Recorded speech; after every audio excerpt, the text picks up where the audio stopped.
Good morning दीप। Global markets में किस प्रकार का एक्शन रहा है? थोड़ा सुस्त एक्शन रहा है आशीष, बट ऐसी कोई परेशानी वाली बात नहीं है। इतने दिनों से हम देख रहे हैं ग्लोबल मार्केट्स अच्छे मूड माहौल में रहे हैं, तो कल शाम को देखेंगे तो थोड़ा कंसोलिडेशन का मूव आपको आते हुए दिखा। एक बहुत ही सीमित दायरे में कारोबार हुआ।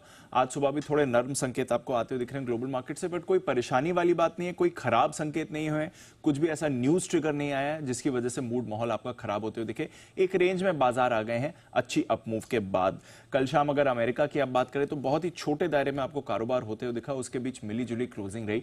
डाउ आपका सिर्फ 125 अंकों की रेंज में इसने ट्रेड करा, उसमें आपने देखा कि हल्की 30 पॉइंट की बढ़त आपको आती हुई दिखी है। वैसे लगातार 5वें दिन आपने डाउ पर पॉजिटिव क्लोज दिखी है। दिसंबर के बाद पहली बार ऐसा हुआ है जब डाउ आपको 5वें दिन पॉजिटिव क्लोज दिखा रहे हैं, तो वहां से संकेत तो आपको अच्छे ही आ रहे हैं। S&P 500 हल्की बढ़त दिखा रहा था, नैस्डैक पर आपने मामूली गिरावट देखी है, रसल 2000 आपका पॉजिटिव क्लोज हुआ है, विक्स 2% फिसला है, तो कोई भी परेशानी वाले संकेत यहां पर आपको आते हुए नहीं दिखे हैं। 10 साल की बॉन्ड यील्ड आपकी 4.45% के पास है, तो वहां से भी कोई चिंता की बात नहीं है।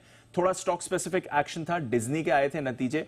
हालांकि ओवरऑल नतीजे अनुमान से बेहतर थे, बट रेवेन्यू ने थोड़ा निराश किया और इसकी वजह से हमने देखा कि करीब 9.5% आपने रेवेन्यू शेयर के प्राइस को लुढ़कते हुए देखा। तो रेवेन्यू निराशा से 9.5% डिज्नी लुढ़का था।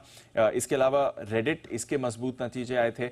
मार्केट के दौरान 2.5% ऊपर था, पोस्ट मार्केट में 14% की तेजी इसने देखी है। कुछ और कंपनीज थी, पेलेटॉन था, पैलेंटियर थे, इनके नंबर्स आए थे, उस पर रिएक्शन था। तो थोड़ा stock specific earning specific action था, बट अदरवाइज कोई ऐसी बड़ी डायरेक्शनल मूव नहीं आई।